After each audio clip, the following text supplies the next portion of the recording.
All right, I think with that, we will move on to the next speaker.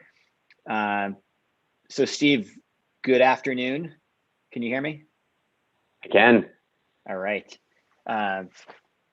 So let's see, Steve, we've never had the opportunity to officially meet. So my name is Nolan Kelly. I lead our commercial team here at OneUp Health.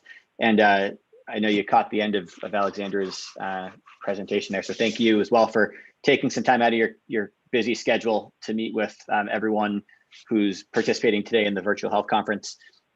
I'll do a quick bio read and introduction for you, and then I'll hand it over to you. You can do the screen share and talk us through and the materials you have. Sound good? Sound good. All right.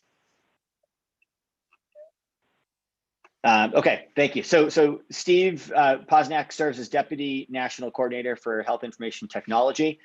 In his role, he advises the National Coordinator, leads the execution of ONC's mission, and represents ONC's interests at a national and an international level. In conjunction with the National Coordinator, Steve oversees ONC's federal coordination, the regulatory policy, public-private initiatives, and then the overall implementation of statutory authorities and requirements, such as those that we're all dealing with here from the 21st Century Cures Act, and the High Tech Act, and more. So really excited for Steve to help to join and help build on a lot of the conversation that we had with Alexandra. And with that, Steve, I assume you can take control and share your slides. We really look forward to what you're going to share today. All right, all good? All good, thank you. Super. We've only been doing this for over a year now at this point. So very much appreciate the introduction. Thanks, Nolan. Thanks for having me today. It's actually a privilege to follow Alex. She and I do a lot of work together and our teams respectively, because it's not just us two that run around like crazy trying to set health IT and interoperability policy. But as was noted, I serve as our Deputy National Coordinator, which means I get to do all the stuff that the National Coordinator doesn't want to do. Equally, as many of you know, I have a bit of a reputation for FHIR puns, so I've tried to sprinkle a few in there. My mom sent me a book of dad jokes this year for Father's Day, which I guess just continues to perpetuate that they will be cheesy. They will be cheesy, and they will make you groan, but I don't want to disappoint. So let's dive right in. And first, I wanted to just cover a brief agenda for today. I'm going to go super quick through ONC and our work and what we do, in case you aren't too familiar with the office. Talk a little bit about interoperability and the Cures Act and the rulemaking. Obviously, we're a federal agency. We go through regulatory related activities. And so there's lots here related to the work that you all may be involved in, and for everybody attending today that you should be aware of. And then obviously what's on fire, which is quite a bit, and I'll cover that in a little bit more detail too. All right, so very quickly, full name of the office is the Office of the National Coordinator for Health Information Technology. We are a staff division in the Department of Health and Human Services. So we report up in kind of the umbrella of the Office of the Secretary. Alex, obviously from the Centers for Medicare and Medicaid Services, is what's called an optive in HHS speak. So that's CDC, CMS, FDA, the bigger operating agencies in HHS. We like to call them optives. We were created under an executive order, which means as administrations change, they do change executive orders from time to time and rescind them from time to time. And so importantly for us, we were codified in law by Congress as part of the Recovery Act, which is, you may know, in the health IT side of things as the High Tech Act, and that was a part of the larger Recovery Act. So in 2009, we were codified in law. We were given specific authorities by Congress to execute, and that included the $2 billion worth of infrastructure-related spending, coordination with CMS on the EHR incentive programs, Medicare and Medicaid side. That included the certification program that ONC now administers, and the standards and certification criteria that we adopt through rulemaking. Fast forward to the end of 2016, right at the end of the Obama administration, there's a widely bipartisan law passed called the 21st Century Cures Act. And while it had a number of other advanced research, scientific, precision medicine-oriented components to the bill, it also included new authorities and upgrades to our executive branch leadership activities from an ONC perspective. And I'm going to talk to you a little bit about some of those as I go through my presentation. When you think about ONC, we really boil down our activities and our work into kind of a 3+1 framework. So we work on standards, and that's actively engaged with the community at large. So across the landscape of standard development organizations, we principally administer the ONC Health IT certification program, as the name might suggest, and that is a core duty and responsibility that Congress has charged us to do and engage in.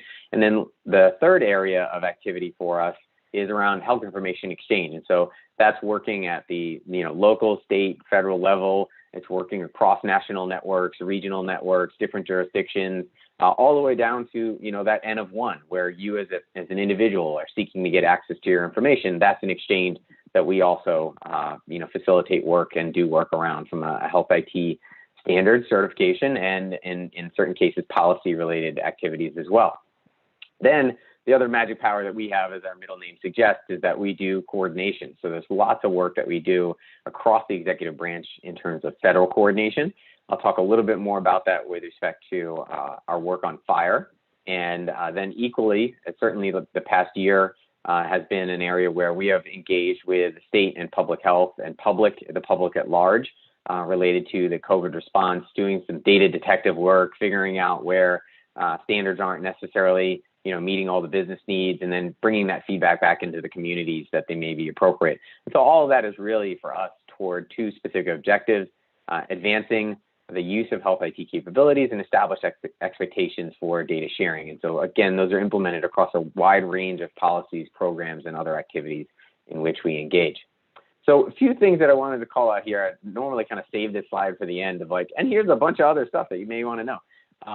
One thing I wanted to call out right at the top, we did receive some new funding through the recent ARP, the American Rescue Plan, for a new workforce program. And so we will be launching, and the funding opportunity is available at that website, a public health informatics and technology workforce development program. And so that's an $80 million program that we've received funding for. The funding opportunity announcement is available now on our website with the deadline. And that is really going to help us advance the workforce dynamic, which I think we all know there are not enough of us in health IT to get all the great work that we want to get done. So the more people I can bring in, to be part of the tribe, the better.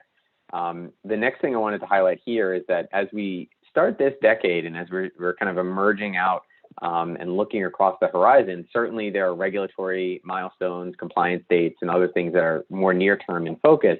But we've launched an initiative that we call Health Interoperability Outcomes 2030. So with an eye toward 2030, what are we looking at to achieve? Because of interoperability, we're going to be able to do these things. We're going to be able to have this feel different. And so if you have an idea, an outcome statement, and that's really literally what we're looking for, you can fit it in a tweet. You could actually submit it via Twitter if you'd like, and there's a hashtag Health Interop 2030 that you can use. We're keeping an eye on that. Please let us know. You can go to the website to submit it the old-fashioned way, I guess I should say, or the socially outside the social contract approach, where just type in your outcome statement. It could be more than one if you are so interested. But we'd really like to get a lot of submissions. So if you could help spread the word about the availability of that, that would be great. The submission period ends as of the end of July. So July 30th, which I believe is the Friday, is going to be the end of the submission period.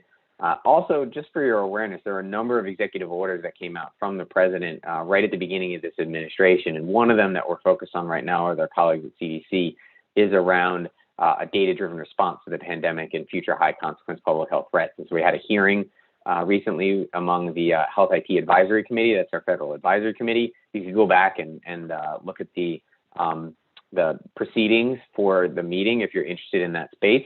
And then a few other things that I just wanted to call to your all's attention that helps drive some of the work and coordination that we do. We have our Federal Health IT Strategic Plan, which is looking at 2020 to 2025. We've got a more research-focused policy and development agenda. And then equally, as part of the 21st Century Cures Act, the first section in Title IV focuses on administrative burdens and regulatory, reducing regulatory and administrative burdens as they relate to health IT and the use of EHRs. So we worked with our colleagues at CMS and others on a strategy for how to approach that, and it includes specific recommendations that you may be interested in checking out too. Okay, so this is a fun part of the slide here. I like to do a little bit of a chronology for how we got to where we are and how timing is really important when it comes to health IT, policy, technology. And you have those windows that open and close. And certainly, for those of you that have been in the private sector, you see that market timing opportunity. If you're first mover, maybe you don't catch the wave as, either that second or third mover. So one thing that happened that was really a kind of seminal event at this point in 2007 was the release of the iPhone. And that'll be important as we start to get to the end of the timeline here. But also to note, in health IT history now at this point, Microsoft Health Vault was launched in 2007. And the one thing I like to juxtapose with this is that the last telegram was sent in 2006. And when you think about healthcare and you think about information technology in general, you've got this long tail. And we often talk about this in the standard space where, people are using HL7 version 2 to get a lot of business accomplished today. And there's really no end in sight for its potential use, right? ADT transactions, laboratory results, public health reporting, all of those are different uses where V2 is just baked in to the health IT infrastructure. So going forward, I'm going to kind of populate this really quickly. Excuse me. You've got Google Health, you've got some policy work, you've got the various stages of meaningful use, you've got the first release of FHIR in 2014, and then you start to see a little bit more legislative activity again. So you have the MACRA MIPS related legislative package, you've got the 21st Century Cures Act in 2016, and then you've got the release of FHIR Release 4, right? So in the short window of time between 2014 and 2018, you've got that turn of the crank numerous times to update FHIR. And then you equally have, now that we look at 2007 to 2018, 11 years later, Apple's baked in to iOS 11.3, the Health Records app. And, the native application in the iPhone for using FHIR to get access to your health information as an individual. And so you have that kind of 11-year span where Health Vault's come out, Google Health has come and gone, numerous stages of rulemaking, and the release of, kind of an industry-shaking new standard as we have in FHIR. Then you've got our proposed rule that gets released, our final rule, the Federal Health IT Strategic Plan, and up until this point in 2021, we're at a place where we have, part of that rulemaking that we did was around information blocking and the information blocking applicability date that we are now set on. And as I mentioned, that long tail of technology, there are a lot of workflows today, and especially, for those of you that have been in the public health space, you've experienced it, the past year, where we're still using faxing. And the challenge for us, the challenge for the community at large in the health IT space is to have better solutions that, seed or push out the workflows that, are currently appended to or attributed to faxing. If it's easier to do it via fax than it is to use the perhaps more advanced technology that has been deployed in the field, that's a challenge that we have to try to address and figure out, what's going to change that dynamic in the health IT space. And I hate to make, faxing kind of the enemy of our work.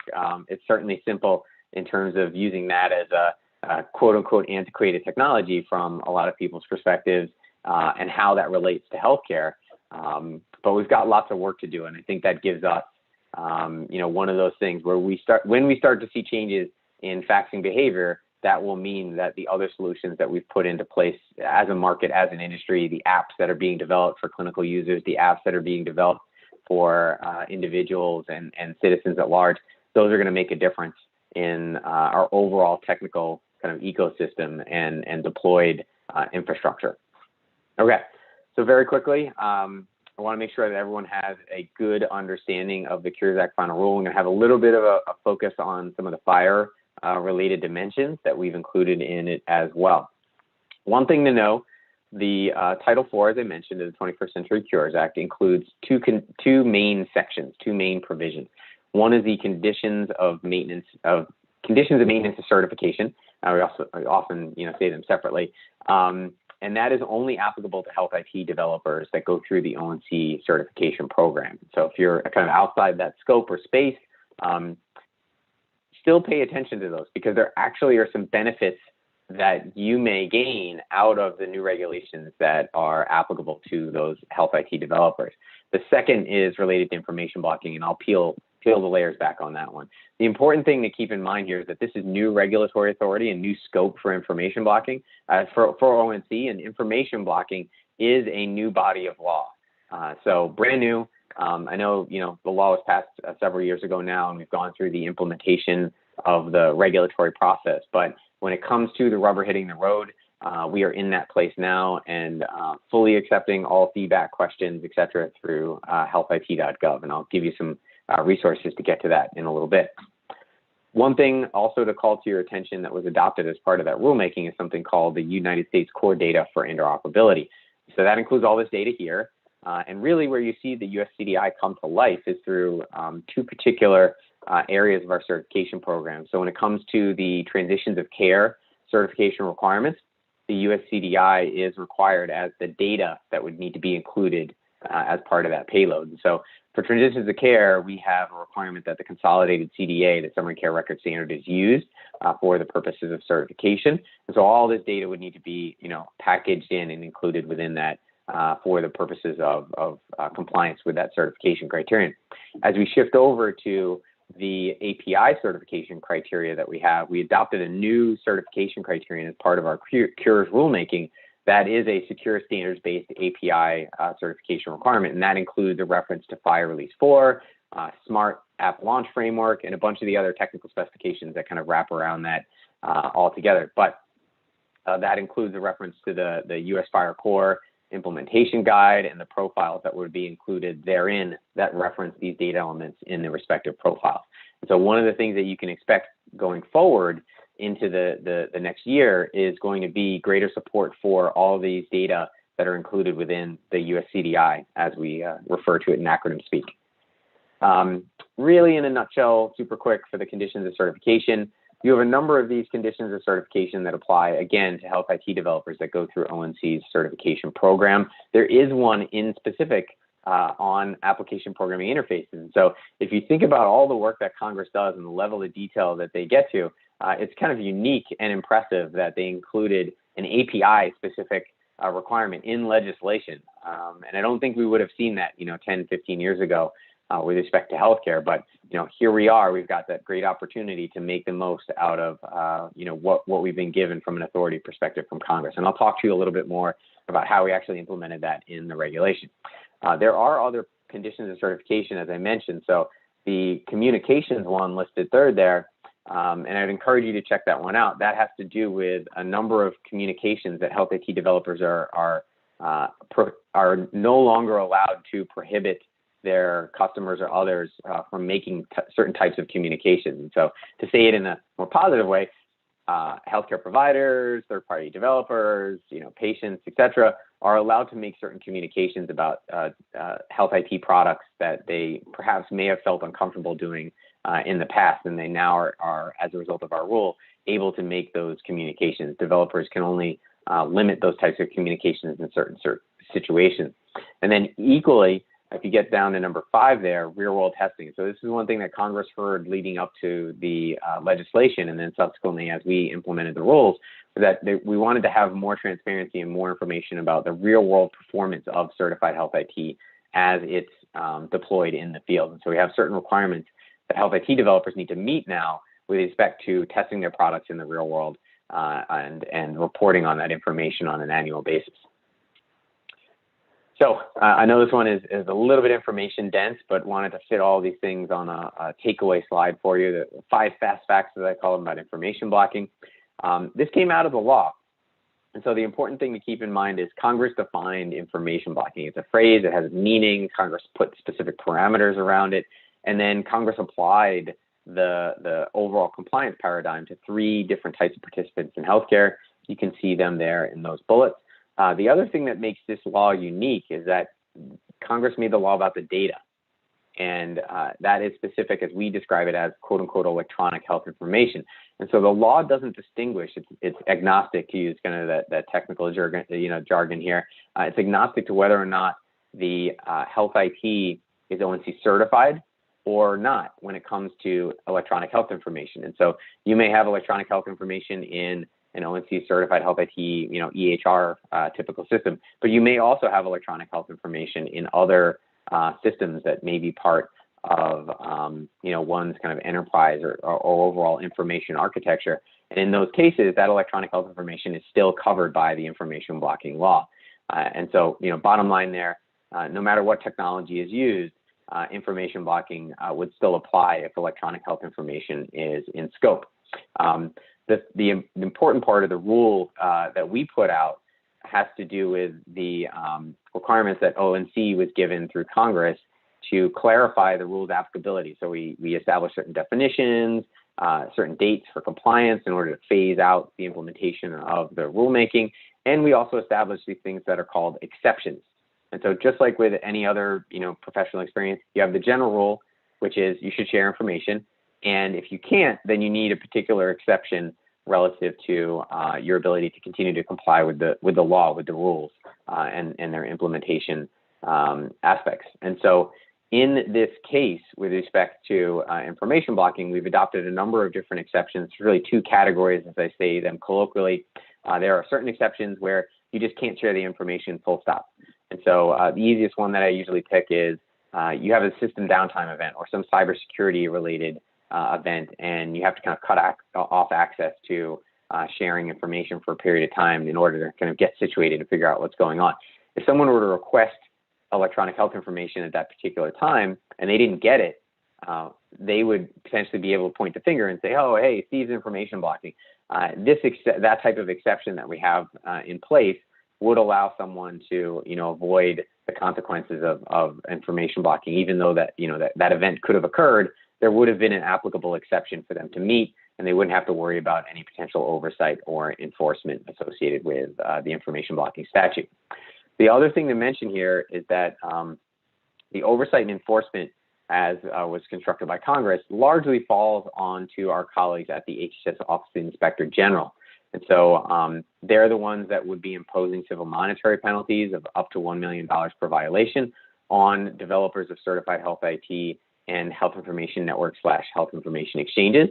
And the other thing that we don't always talk about in presentations, but I've started to include here, is that there are two different knowledge standards. So for any of you that have gone through law school, this in detail. Knowing and having a knowledge standard associated with particular legal requirements has meaning and is substantive. And so there are two different thresholds associated with information blocking, depending on the actor, as we refer to those three participants, and how they engage in the ecosystem overall. So that's important to know about as well, relative to enforcement and oversight. Okay, so what does this look like on a timeline? We have now passed April 5th, 2021, and that was the applicability date at the bottom half of the slide here for the information blocking provisions.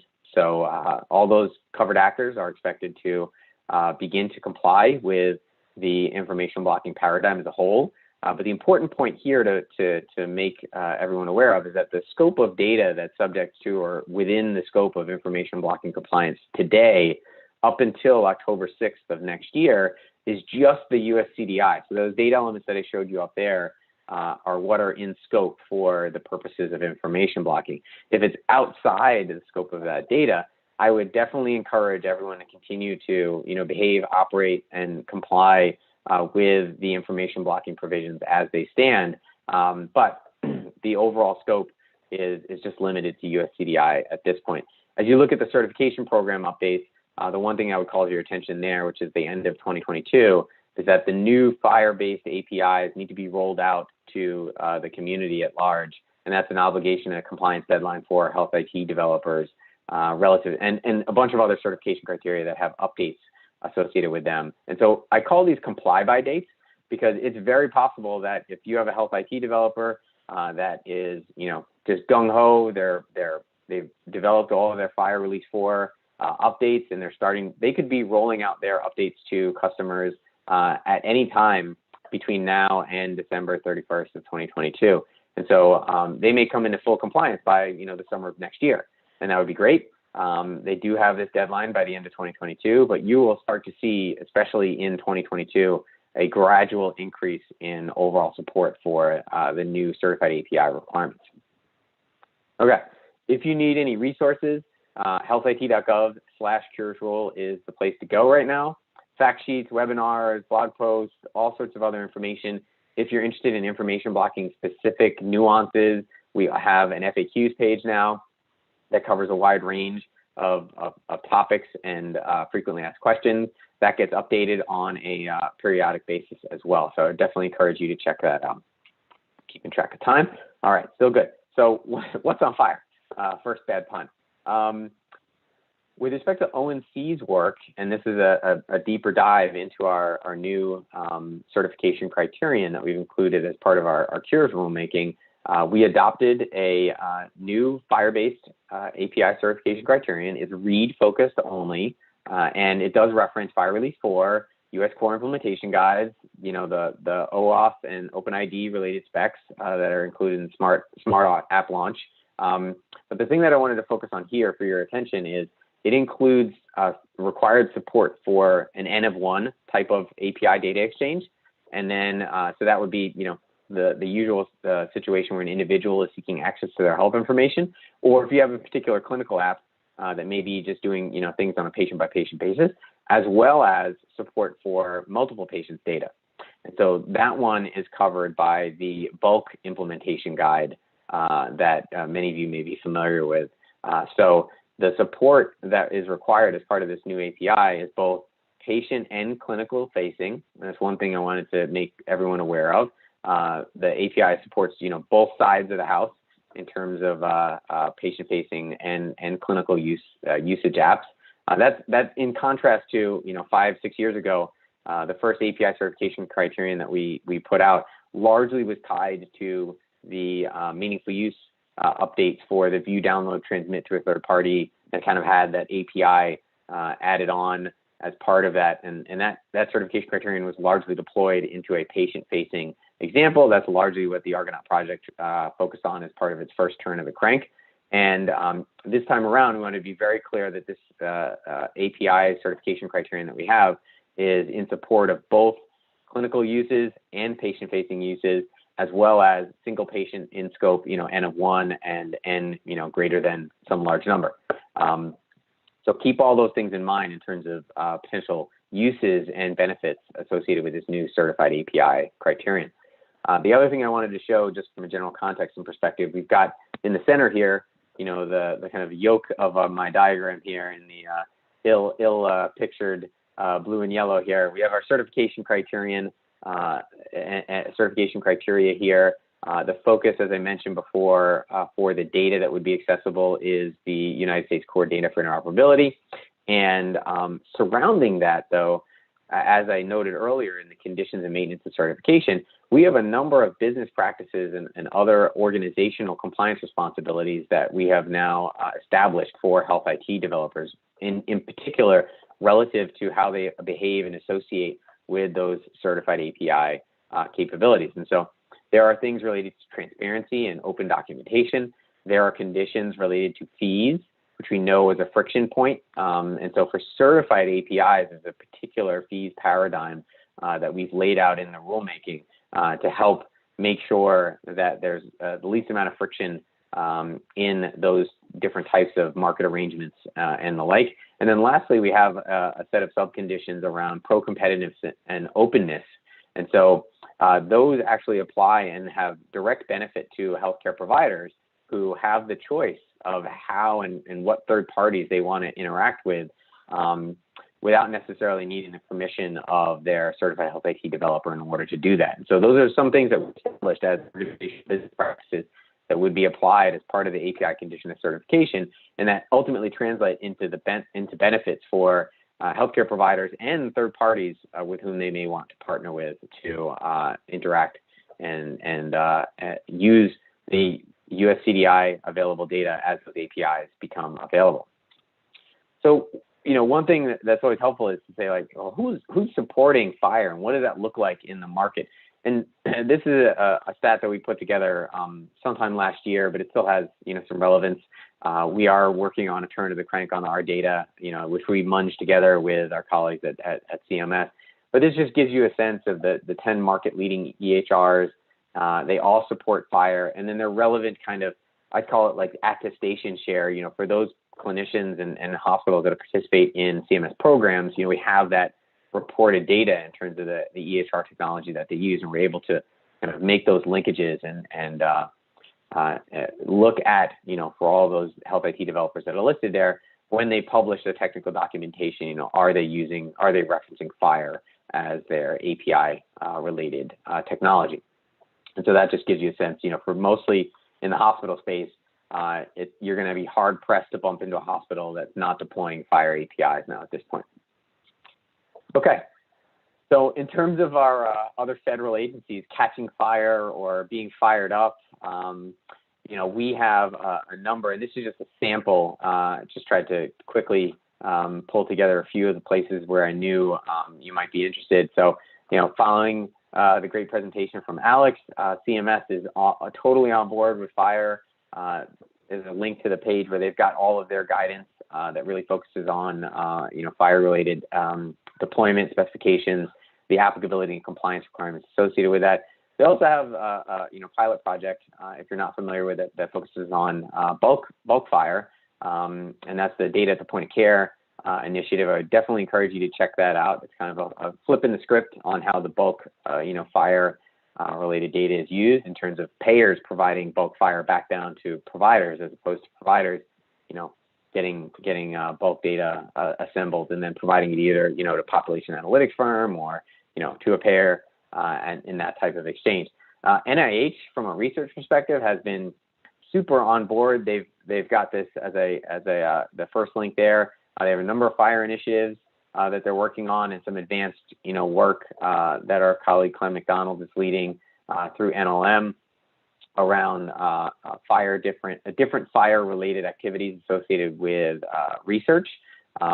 They did put out a notice around encouraging research-related entities to use FHIR, and equally they backed that up in a subsequent notice where they referenced the United States Core Data for Interoperability as well. So they have been a great partner, our colleagues at NIH, and really been pushing forward. And similarly, our colleagues at the Agency for Research and Quality, Healthcare Research and Quality, ARC, they also have FHIR page, and similarly put out another notice to their grantees about using FHIR too.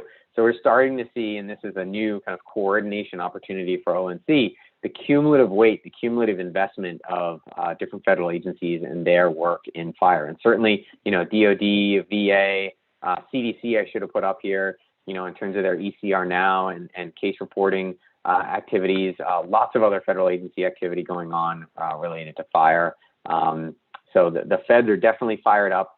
And we're making investments, and we want to make sure, as your national coordinator, that those are coordinated, everybody's lining up on the right version. Other things that would, create friction and confusion in the market, we are working hand in hand with our other federal partners to make sure that everybody's on the same page. So with that, just wanted to wrap things up with what's all this mean? Developers of certified health IT have these new compliance requirements as a result of our rulemaking. Some of them require updates and upgrades to the software, and for those things to be delivered to their customers by certain compliance dates, as I noted. There are benefits in that conditions of certification component of our rulemaking. So if you're really focused on what do I need to do for information blocking? What does that mean for our business? I would also encourage you to check out the conditions of certification as well, because there are relevant provisions that even though they may directly apply to health IT developers, it will change the way in which they behave in the market. And then, from an information blocking standpoint, sharing electronic health information is now expected, as the law so set up. And so there are these limited exceptions, but the general rule is sharing information is the kind of the operating mode that everyone's expected to be in. Again, information blocking focuses on data, electronic health information, regardless of the technology in which it may reside, and it applies to that broad range. There's a big definition of healthcare providers that are covered by the law. Developers of certified health IT is obviously a large market space, and you have health information networks and health information exchanges. And as I pointed out, just a couple short months ago, the applicability date kicked in for the information blocking provision. So with that, plenty of time for questions. Appreciate the opportunity to address you. If you want to submit questions relative to our rulemaking or other general topics, you can go to the healthit.gov/feedback form. There's also a place to report information blocking. If you would like to allege a potential claim related to information blocking, there's a way for you to do that as well.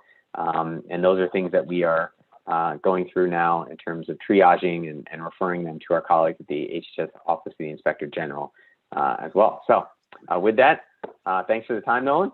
And I don't know if do you want me to keep the slides up or just shift back over and we'll do face-to-face. Keep them up for now, because there's a couple questions here that actually point back to them. Okay. And Steve, that was tremendous. Really glad that we were able to have Alex speak and you speak. You got definitely this Batman and Robin dynamic duo, thing going on there. Yeah. So that was really, really helpful. I'm actually going to ask the first question here, which is, you talked a lot about info blocking and around oversight and enforcement, and that being the responsibility of OIG. This word, just like the phrase info blocking, carries such weight, right, and gravity towards it. And there's two sides to the coin. There are those who have to comply with info blocking, and then those who are trying to be consumers of information or to consume the information. But as much weight as it carries when you have the data, it carries as much weight when you're thinking about who could be info blocking. And like, it's a little taboo, right, to be this whistleblower mindset. I'm just curious how you see this playing out in the market. Is it going to be all quiet and then OIG is going to do their thing? Do you see organizations sort of stepping up and naming names? How does this go? Yeah, this is going to be an interesting dynamic in terms of how it plays out, because it's been a while since there's been a brand new overall kind of enforcement and oversight paradigm. I would probably look back to, the HIPAA privacy and security rules as the last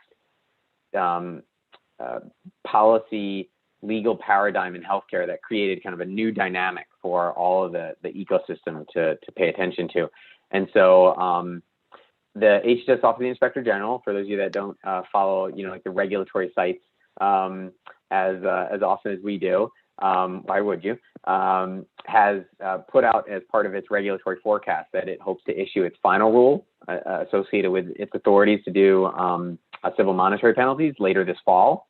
And so that's one of the pieces that, needs to fall into place. We do receive, complaints today related to information blocking. I would encourage you, if you, feel as though something, violates the law as it's been written, to submit them. Part of it is, signal and noise, kind of dynamic, but also the more that we get insight into the types of complaints and allegations that are being raised by stakeholders, that will also help inform, what OIG looks at, as well. And so, they are keeping a close eye on this space. And as they finish up their rulemaking, I think we'll learn a lot through enforcement. Just like any other paradigm. Certainly, many of you that serve patients and individual access related support, you've seen the initiative by the Office of Civil Rights around enforcing patient access and the patient right of access. And that, over time will change behavior. I think one of the concerns, that we've heard certainly from industry is, before you start slapping everybody with $1 million penalties, like, let's have a better understanding of how all of this works and, what certain things are going to be looked at, especially by our colleagues at OIG relative to information blocking. And that's certainly something that we've heard and, will remain part of the conversation overall. Awesome. Thank you. Yeah, certainly a fascinating time. Okay, a couple other questions here we'll grab. Do HIEs fall under the mandate of enabling API access to patients' apps, in parentheses, just like provider APIs? So unless maybe I should say this generally, HIEs do not have a specific direct mandate to make APIs available for patient, related access. That may be one technological approach that they use if they were to, receive requests to access, exchange, or use electronic health information, pursuant to the information blocking side. And the reason why I separate these things is like typically the only health information exchange, if you put it in air quotes, that would go through our certification program would be those typically that would support the direct protocol, because we do have certification requirements around supporting direct. In this case, it would be the health information service provider, technical components that are associated with supporting that protocol. But in terms of if you exist as an HIE, do you have to deploy, FHIR-based API for patient access? There is no direct requirement that be done. Okay, great. You can take this one wherever you want, but just a broad question of what is the latest update with TEFCA? Yes, yeah, choose your own adventure. So as in case you haven't heard, our new national coordinator, Dr. Mickey Tripathi, he's been deeply engaged with us since he started, which was, January 20th. And we intend to put out with our cooperative agreement recipient, the recognized coordinating entity, the Sequoia Project, a timeline for TEFCA this summer that will lay out its implementation pathway to give industry a full view of here's when we expect the common agreement to be finalized, and then here's the subsequent kind of execution and implementation pathway for networks that we call qualified health information networks to start signing on to the common agreement. So stay tuned.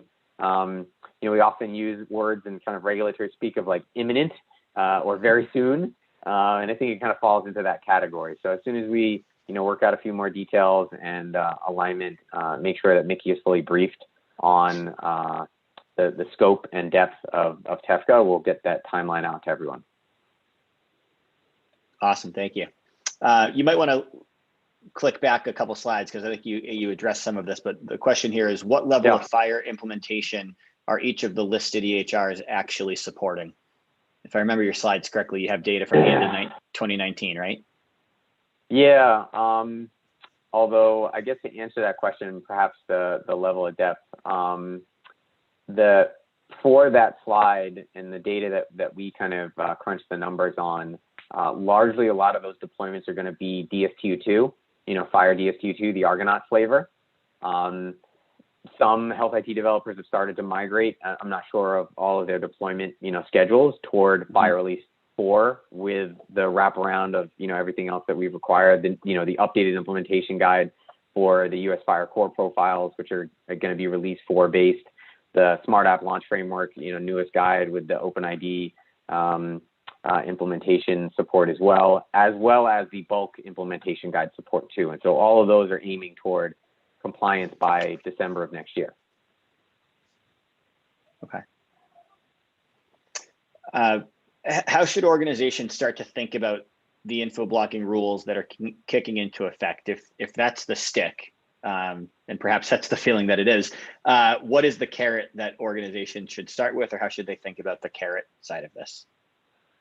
Yeah, I mean, you have to go back and I think start at where, what prompted congressional action in this area. And so, there at the time leading up to the Cures Act, which was about a 2-year cycle of congressional work between 2014 and 2016, we were actually charged by Congress to issue a report back to Congress on information blocking, kind of assess the landscape, get an understanding of where those friction points were, where there were anti-competitive practices that may be in place in health IT and the healthcare ecosystem that was otherwise impeding information exchange. And so to say it kind of colloquially and a little bit tongue-in-cheek, if you could forgive me, like the easiest way not to be concerned about information blocking is to share information.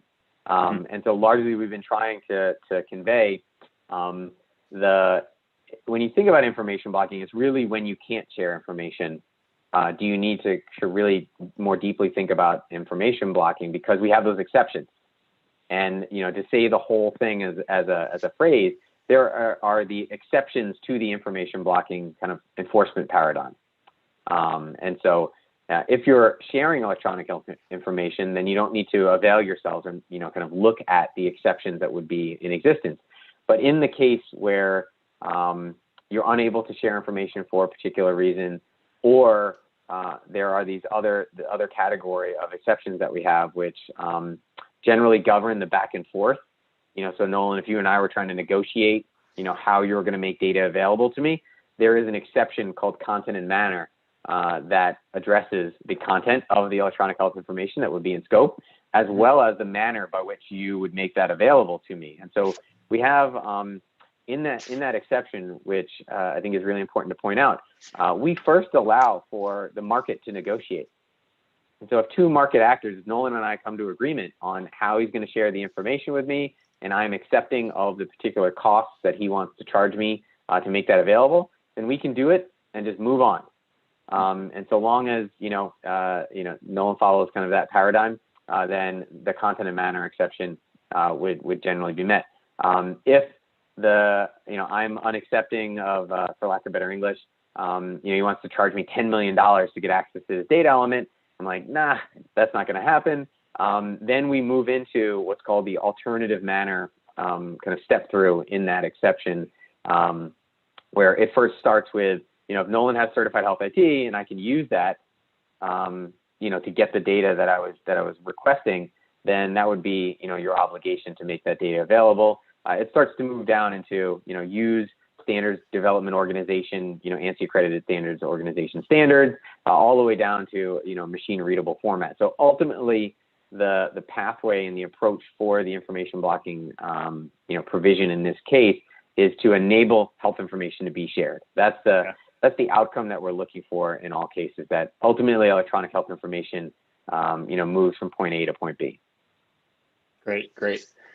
Well, thank you, Steve. I want to be respectful of your time. We've gone a minute over already. Really appreciate your participation today, carving some time out of your busy schedule, especially given where everything sits, these days, and deadlines that are right on the doorstep. So thank you for doing this. You and Alex both came with incredible backdrops, branded backdrops. We'll talk to our marketing team about 2022. And any parting words you want to share? No, very much appreciate the opportunity to speak with you. I do have a very boring wall behind me, so the virtual background makes me feel like I'm a sports coach or something like that. But thanks, everybody. If you have questions, again, go to healthit.gov and submit it in to us.